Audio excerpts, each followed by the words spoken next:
Babou Melibou, bienvenue sur le plateau de Résonance Créole et merci d'avoir accepté cette invitation. Merci de m'avoir invitée, Marie. Avec grand plaisir. Alors, tu es plasticienne, artiste prolifique, multi-support, multiverselle. J'ai découvert ce terme grâce à toi. Et tu exposes actuellement ta dernière odyssée artistique intitulée Coruscant Caraïbes, la traversée acte 2 au tome à Fort-de-France. Alors, avant de découvrir un aperçu de ton travail, une phrase de ta composition, ton mantra, pourrait-on dire, cherche le sens à l'essence de tes sens et tu seras comblé. Qu'est-ce que l'essence de nos sens, Babou? Eh bien, en fait, en écoutant sa voix intérieure, il y a des choses qui nous parlent, dont on va prendre compte ou pas. Mais plus on va s'écouter, s'entendre, on va pouvoir se réaliser à travers des choses qui nous sont intimes et qui, au fur et à mesure, vont inscrire soit une démarche artistique, mais déjà une démarche de vie, en fait. En tout cas, ça imprime ta propre démarche artistique, ta petite voix intérieure. Exactement. On la retrouve. Alors, tu es une touche à tout. Ta dernière exposition, donc Coruscant Caraïbes, la traversée acte 2, présente des peintures, du dessin, du collage, de la photo. Tu mêles aussi différentes techniques au service de l'identité et de la culture. Première question, Coruscant a une signification particulière. Laquelle? Peux-tu nous la donner? Eh bien oui, c'est un mot en français qui existe et qui signifie brillante. Donc, pour moi, ça retranscrit réellement ce qu'est la Caraïbe, ce que sont les Caraïbéens en tant que tels, puisque nous avons un foisonnement de couleurs, de joie aussi en nous, tellement de beauté en fait, que pour moi, il était impératif de retranscrire cette vision à travers ces termes. Et de la couleur, c'est vrai que tu en mets beaucoup dans tes œuvres. Oui. On va d'ailleurs en apercevoir quelques-unes. On pourra notamment découvrir une yole, un tambour, une paillote. Beaucoup d'éléments patrimoniaux que tu mets en avant. Ça, c'est vraiment ta source d'inspiration première? Oui, retranscrire nos origines, notre tradition, notre culture et notre aspect contemporain. Comment on est à travers tout ça. C'est vraiment intéressant pour moi. Tu as toujours aimé justement ce travail de transmission? Oui, même de manière inconsciente, j'ai toujours aimé être dans la relation à l'autre, connaître l'autre, se connaître soi-même et se immerger, faire ressortir le meilleur d'entre nous à travers ces transmissions, justement.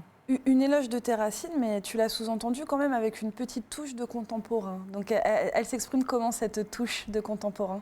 Avec les techniques, l'art numérique. Tant la photographie et différentes choses, mais une écriture quand même qui s'inscrit dans notre temps actuel. Tu dis vouloir mettre en scène la tradition martiniquaise, caribéenne, on le voit dans tes œuvres, avec de la sensibilité et non pas par le prisme historique, non pas par l'histoire. C'est-à-dire, j'aimerais que tu nous expliques justement cette intention. Alors c'est Édouard Glissant qui disait que notre histoire, c'est le panel de différentes petites histoires. Chacun, on vit des choses qui, dans notre société antillaise, c'est plus ce qui marque, enfin pour moi en tout cas, ce sont ces fragments de choses qui marquent notre histoire avec un grand H.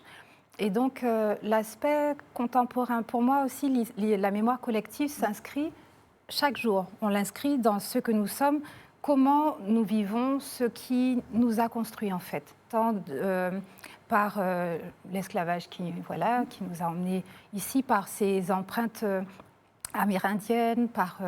Ces tissus, nos us et coutumes, tout ça fait de nous, au quotidien, des personnes qui sont différentes d'autres cultures. En fait. Et plus proche de toi, est-ce que tu puises également dans tes propres souvenirs familiaux, peut-être? Oui, je fais ça ressortir de plus en plus. Depuis 5 ans, j'ai fait une exposition d'ailleurs qui s'appelait Immarcessible, où je faisais déjà ressortir des photos de ma grand-mère. Voilà, c'est aussi... voilà, pour moi. Ton autre patte, c'est aussi ton travail sur les textiles. D'ailleurs, tu m'as dit aimer particulièrement faire dialoguer les matières entre elles. Est-ce que finalement, se borner à la peinture, c'est trop plat pour toi? Ce n'est pas plat, parce que certains le font avec génie, mais ce n'est pas ma nature, tout simplement. Je suis une sorte de patchwork de tout ça. J'ai besoin d'aller de manière libre, tant au niveau de la musique que j'écoute pour la retranscrire au niveau de ces touches, de ma manière de peindre. Oui, car tu crées en musique, tu peins en musique. Ah oui, oui, oui. C'est pour ça que c'est important pour moi de aussi remercier ces artistes qui nourrissent quotidiennement ma créativité. Tu dis également aimer valoriser l'accident.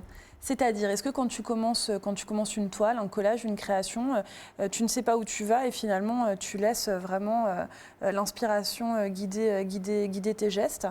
Il y a de ça aussi, c'est-à-dire que je prends la créativité de la manière dont elle vient. Je peux voir une toile et avoir juste envie de commencer à travailler dessus et après, elle me parle, elle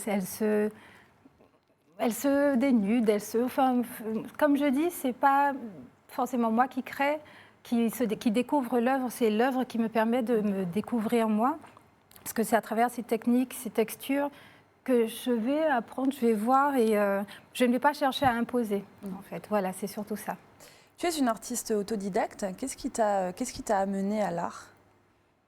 Je ne sais pas, c'est ma nature, puisque aussi loin que je remonte, j'ai toujours eu un rapport à l'art sans savoir que c'était cela, hein, puisque depuis primaire, et bon, parce que je ne me rappelle pas l'avant, mais j'étais déjà dans l'écriture, j'ai gagné des concours de poésie, en écrivant de manière automatique en fait, en lisant énormément la musique, parce qu'à l'oreille, je prenais un petit synthé, je reproduisais à l'oreille les sons que j'apprenais à l'école. Plein de choses comme ça, et le dessin parce que ma meilleure amie à l'époque était laotienne et elle me montrait comment au Laos on faisait les visages. Donc, mais ça m'est resté, ce sont des choses qui... Donc pour ça, savoir... Enfin, ça a toujours été là. Multitalent, nous l'avons dit, prolifique également. Donc tu peins, tu composes, tu photographies, tu crées sur toutes sortes de supports et tu multiplies également les collaborations artistiques. On va notamment parler de Tony Chasseur, avec qui tu as d'ailleurs contribué à son aventure musicale Musique au pays. On va apercevoir justement une photo de Tony posant devant l'une de tes toiles. Est-ce que tu peux nous raconter cette collaboration? Comment est-elle arrivée? Et concrètement, comment es-tu intervenue justement sur ce projet musical d'envergure? Eh bien, j'ai eu le grand bonheur effectivement de collaborer avec Tony Chasseur sur ce concert qui a eu lieu en janvier, Musique au pays.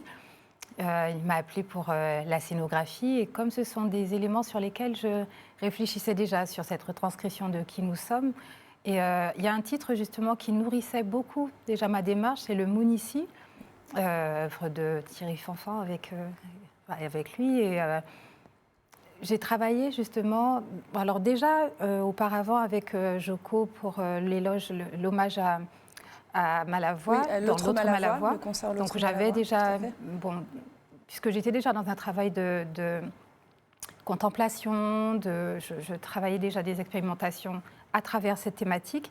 Donc tant Joko, lui c'était en novembre de l'année d'avant, que Tony, vraiment c'était magnifique de pouvoir créer cette collaboration, cet échange, que je retranscrive ce que je ressentais à travers leur univers musical. C'est vraiment une super belle opportunité. Et Tony pose en plus devant une œuvre c'est son tableau, il l'a acheté. Oui. Mais c'était une des œuvres principales aussi qui a géré mon travail, ma démarche artistique dans cette nouvelle touche que j'ai. Donc il y a des collages de plâtre et ces personnages sont vraiment aussi très symboliques pour moi. Alors on rappelle que ta dernière exposition, justement, si on veut découvrir aussi toute ta dimension symbolique, donc Coruscant de Caraïbes, La Traversée, acte 2, donc se déroule au Tome à Fort-de-France, jusqu'à la fin du mois, voire même peut-être prolongation jusqu'à mi-octobre, c'est bien ça? Oui, voilà, les directeurs que je salue, Mathieu Petit et Joël Réchid, ont justement invité à prolonger, c'est jusqu'au 11 octobre. J'ai le grand bonheur de pouvoir exposer au Tome, qui est un lieu mythique pour moi. Parfait. Et donc, pour ceux qui ont raté, eh bien non, ils peuvent se rattraper, en tout cas jusqu'au 11 octobre. Tout à fait. Merci beaucoup, Babou, d'avoir accepté cette invitation. Merci énormément. Avec grand plaisir. Et merci à vous, chers téléspectateurs, de nous avoir accompagnés. On se retrouve évidemment dès demain pour ouvrir une nouvelle page dédiée à la culture. Soyez au rendez-vous.